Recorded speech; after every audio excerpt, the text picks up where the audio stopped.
पश्चिम महाराष्ट्र स्थानिक स्वराज्य संस्थांच्या निवडणुकीच्या तयारीकरता आमचे अध्यक्ष श्री रवींद्र चव्हाणजी यांनी संपूर्ण महाराष्ट्रामध्ये प्रत्येक विभागाचा दौरा ठरवलेला आहे। या दौऱ्यामध्ये त्या विभागातल्या महानगरपालिका, नगरपालिका, जिल्हा परिषदा, पंचायत समिती याचा आम्ही आढावा घेतो आहोत। आज पश्चिम महाराष्ट्राचा आढावा पुण्यामध्ये आम्ही घेतलाय। आता इथनं गेल्यानंतर कोकण विभागाचा आमचा आढावा मुंबईमध्ये आहे। या आढाव्यामध्ये मागच्या निवडणुकीत काय परिस्थिती होती, आता काय परिस्थिती आहे याचा आम्ही आढावा घेतो। युतीच्या संदर्भात काय परिस्थिती आहे याचा आम्ही आढावा घेतो।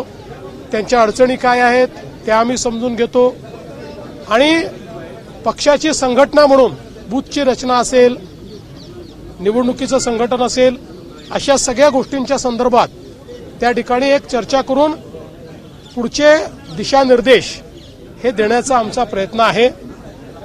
आज पश्चिम महाराष्ट्राच्या आढाव्यामध्ये सगळे आमचे मंत्री, आमदार, पदाधिकारी आणि सगळे माजी जिल्हा परिषद सदस्य, नगरसेवक असे सगळे वेगवेगळे लोक एकत्रित होते।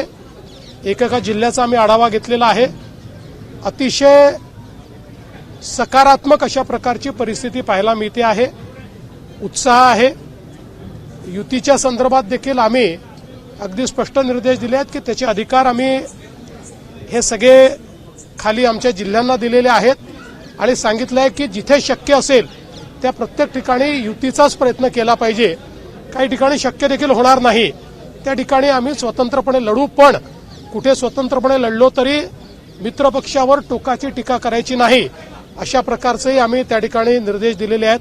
त्यामुळे त्या ठिकाणच्या परिस्थितीप्रमाणे ते आमचे जे युनिट्स आहेत ते चर्चा करतायत, युती ठरवतायत, काही ठिकाणी ती होते देखील आहे। त्यामुळे तो निर्णय आता खालच्या स्तरावर हा योग्य पद्धतीनं होईल असा मला विश्वास आहे। देवेंद्रजी, आता रवींद्र चव्हाण यांची नियुक्ती होऊन बरेच महिने झालेले आहेत, तरी त्यांची कार्यकारिणी काही जाहीर होऊ शकली नाहीये। नेमक्या काय अडचणी येत आहेत त्या पदाधिकारी? काही अडचणी नाही, मला असं वाटतं कधी पुढच्या 8-10 दिवसात ती जाहीर होईल। सर, या बैठकीच्या निमित्तानं भिडे गुरुजींनी आपली भेट घेतलेली आहे। भिडे गुरुजी मला इन्व्हिटेशन द्यायला आले होते। त्यांची जी मोहीम चालते त्यांनी मला त्या मोहिमेमध्ये निमंत्रण दिलेलं आहे। डिसेंबरमध्ये आहे ती, त्याचं निमंत्रण दिलेलं आहे। मी त्यांना सांगितलंय मला त्यावेळेस निवडणुका बघून शक्य असेल तर मी येईन।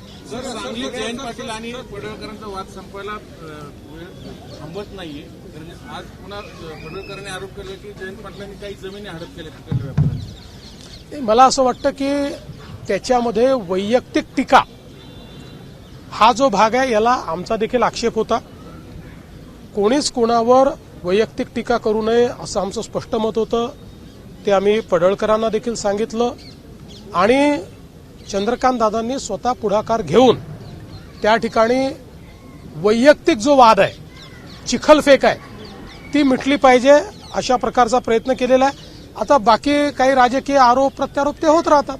सर, जैन मुनींनी राजकीय पक्ष स्थापन करून तुम्ही जे म्हणतायत की महायुतीचा धर्म पाळला पाहिजे, त्यातीलच महायुतीमधील जे माजी आमदार आहेत रवींद्र दंगेकर, ते निलेश घायवळ प्रकरणावर अनेक टीका टिप्पणी करतायत मोठमोठ्या नेत्यांवर, तुमच्या भाजपातील नेत्यांवर, तर त्यावर तुम्हाला काय म्हणणे, काय सांगतात महायुतीचा घटक? नाही, मी त्यांच्याबद्दल काय बोलणार आहे, मी त्यांचे जे बॉस आहेत त्यांच्याशी बोलेन ना, एकंदरीत नाही त्यांच्या बॉसशी बोलेन। सर, जैन मुनींनी वक्तव्य केलं राजकीय पक्ष काढू, तुम्ही सुद्धा मुख्यमंत्री झाला ते त्यांच्याच पाठबळावरती असं म्हटलं आणि कटेंगे तो बटेंगे, त्याच्यामुळे एकत्र राहा आणि राजकीय सत्ता उलथवण्याची ताकद तयार करा अशा स्वरूपाचं वक्तव्य केलंय। आता हे कोणी केलंय हे मी बघितलेलं नाही, पण साधारणपणे जे सगळे जैन मुनी आहेत हे अतिशय त्यागानं जीवन जगत असतात। सगळ्यांना जगण्याचा उत्तम मार्ग ते सांगतात, अहिंसेचा मार्ग सांगतात आणि अपरिग्रह हा एक अत्यंत महत्वाचा जे मूल्य आहे ते शिकवण्याचं काम आमचे जैन मुनी करत असतात। त्यांच्याबद्दल नितांत आदर आम्हाला आहे आणि साधारणपणे जे जैन मुनी आहेत ते ज्या प्रकारे त्या ठिकाणी चांगला मार्ग सांगतात त्या मार्गावर चालण्याचा आम्ही प्रयत्न करतो। बाकी आता कोणी काही बोललं असेल तर मला त्याची माहिती नाही, त्यामुळे मी त्याच्यावर बोलू शकणार नाही. मराठवाड्यातल्या शेतकऱ्यांना मदत जाहीर झालेली आहे, ती नेमकी कधीपर्यंत मिळणार आहे? आता तातडीची काही गरज आवश्यक आहे त्या संदर्भात? मदत मिळणं सुरू झालेलं आहे. आम्ही आता त्या संदर्भात निधीची जी काही आवश्यकता होती त्याचा पहिला टप्पा ऑलरेडी दिलेला आहे, दुसरा टप्पा देखील तात्काळ आम्ही देतो आहोत.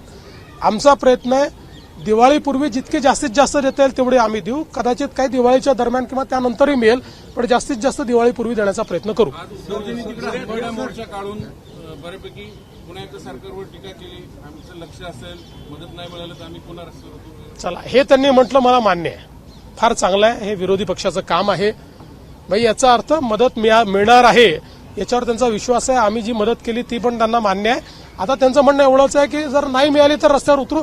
आम्ही उद्धवजीला रस्त्यावर उतरू देणार नाही, आम्ही मदत नीट देऊ. सर गेल्या आठवड्यात महापालिका निवडणुकीच्या पार्श्वभूमीवर मोठ्या प्रमाणात भाजपमध्ये इन्कमिंग व्हायची चर्चा सुरू आहे. पक्षामध्ये ऑलरेडी भरपूर कार्यकर्ते झाल्याच्या बाहेरच्या नको अशा मतप्रवाह आहे. पुण्यामधील देखील ती अशी अवस्था. आगामी काळात भाजपची काय भूमिका असणार आहे?